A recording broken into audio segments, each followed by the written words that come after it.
평안하셨습니까? 송재호입니다. 성경을 읽는데도 여러 가지 방법이 있다고 합니다. 먼저 제자가 스승의 글을 읽듯이 유의 깊게 배우려는 자세로 읽는 겁니다. 또 하나는 본인이 전시 중에 명령을 읽듯이 목숨을 걸고 철저하게 읽는 겁니다. 마지막 세 번째는 애인에게 받은 러브레터를 읽듯이 설레는 마음으로 사랑 가운데 읽는 것입니다. 여러분은 어떤 마음으로 성경을 읽으십니까? 방법은 사람마다 다 다를 수가 있습니다. 중요한 것은 방법보다는 말씀을 향해 열려있는 마음이 아닐까 싶습니다.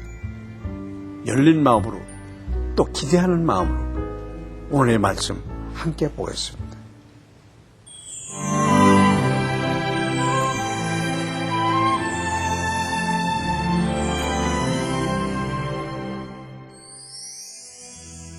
오늘 보실 말씀은 사도행전 11장 1절부터 18절까지입니다. 유대에 있는 사도들과 형제들이 이방인들도 하나님의 말씀을 받았다 함을 들었더니 베드로가 예루살렘에 올라갔을 때 할례자들이 비난하여 이르되 내가 무할례자의 집에 들어가 함께 먹었다 하니 베드로가 그들에게 이 일을 차례로 설명하여 이르되 내가 욥바시에서 기도할 때 황홀한 중에 환상을 보니 큰 보자기 같은 그릇이 내 귀에 매어 하늘로부터 내려 내 앞에까지 드리워지거늘 이것을 주목하여 보니 땅에 네 발 가진 것과 들짐승과 기는 것과 공중에 나는 것들이 보이더라.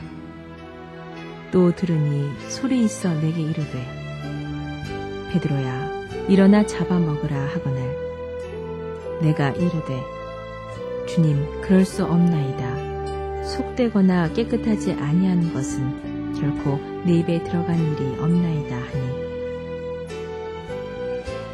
또 하늘로부터 두 번째 소리 있어 내게 이르되 하나님이 깨끗하게 하신 것을 네가 속되다고 하지 말라 하더라. 이런 일이 세 번 있은 후에 모든 것이 다시 하늘로 끌려 올라가더라. 마침 세 사람이 내가 유숙한 집 앞에 서 있으니 가이사랴에서 내게로 보낸 사람이라. 성령이 내게 명하사 아무 의심 말고 함께 가라 하시네.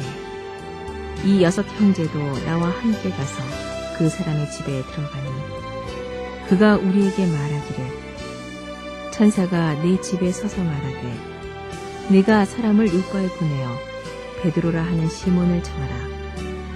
그가 너와 내 온 집이 구원받을 말씀을 내게 이르리라 함을 보았다 하거늘 내가 말을 시작할 때에 성령이 그들에게 임하시기를 처음 우리에게 하신 것과 같이 하는지라.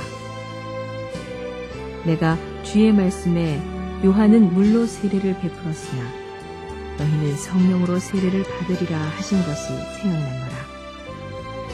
그런즉 하나님이 우리가 주 예수 그리스도를 믿을 때 주신 것과 같은 선물을 그들에게도 주셨으니 내가 누구이기에 하나님을 능히 맡겠느냐 하더라.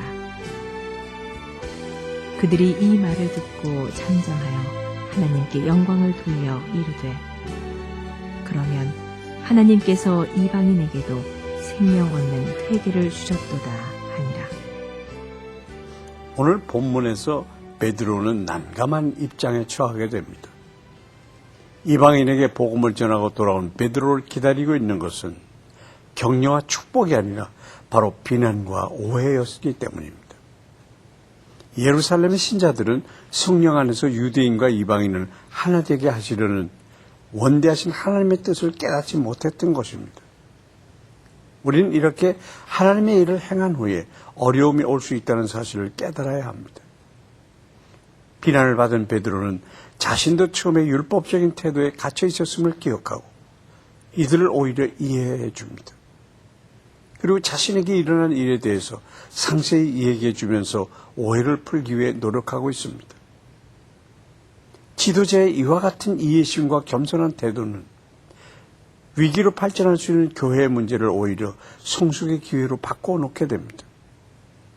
때로 하나님의 일을 행한 후에 다가오는 시험과 어려움을 우리는 어떤 자세로 받아들이고 있는지 다시 한번 곰곰이 살펴봐야 할 것입니다. 계속해서 베드로는 자신을 포함한 유대인들에게 호소합니다. 우리에게 주어진 구원과 성령이 혈통이나 노력으로 된 것이 아니라 오직 예수 그리스도를 믿을 때 선물로 주어진 것임을 상기시키고 있습니다. 이렇게 하나님께서 이방인들에게도 구원을 똑같이 선물로 주셨다는 것을 베드로는 명백하게 간증하고 있는 것입니다. 그의 결론은 내가 누구기에 하나님을 능히 맡겠느냐였습니다. 이 말을 들은 성도들은 모두 잠잠해졌고 오히려 하나님께 영광을 돌리게 됐습니다.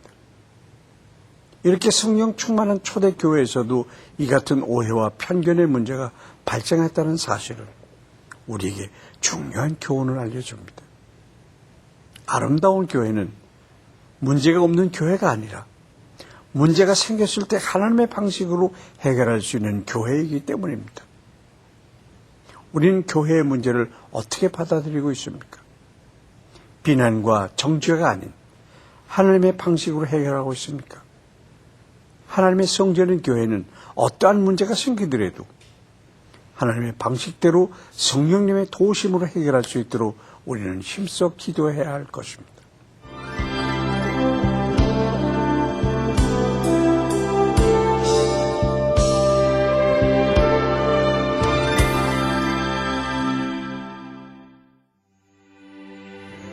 사랑의 하나님, 오늘 베드로의 모습을 보면서 많은 것을 깨우쳐 주시니 감사합니다. 우리가 하나님의 일을 하면서 사람들이 알아주지 않거나 비난했을 때 때로는 화를 내기도 하고 낙심하고 포기하고 싶을 때도 있었습니다. 베드로처럼 우리에게 겸손한 마음을 주시고 지혜로운 마음을 허락하셔서 하나님의 일을 할 때 서로 분쟁하거나 비난하는 죄를 짓지 않게 해 주시옵소서. 하나님, 한국 교회를 축복하셔서 서로가 연합함으로 인해서 믿지 않는 자들이 하나님께 돌아오는 축복의 통로가 되게 하여 주시옵소서. 예수님의 이름으로 기도합니다. 아멘. 최근 이슬람 극단주의자들이 에티오피아 서부에 있는 59개의 교회와 28개의 가구를 불태웠습니다. 이로 인해서 1명의 기독교인이 순교했고 4,000명이 넘는 성도들이 다른 곳으로 피난해야 했습니다. 이슬람 극단주의자들은 점점 더 습격 지역을 확대하고 있고 정부 관리들은 아무런 조치를 취하지 않고 있습니다. 에티오피아에서 전 지역으로 확대되고 있는 기독교인 박해가 멈추기를 기도합시다. 페르시아 속담에 과수원을 잼으로 만든다는 것은 인내심이다 라는 말이 있습니다. 수많은 포도알이 잼이 돼서 식탁 위에 올라오기까지 많은 시간과 노력이 필요합니다. 때로는 나의 결점이나 습관을 고치는데도 상당한 인내심이 필요합니다. 스스로 실망하고 포기하는 대신 오랜 인내심으로 우리를 사랑해 주시는 하나님을 바라보시길 바랍니다. 송지열 퀴즈 동행 오늘 여기까지입니다. 감사합니다.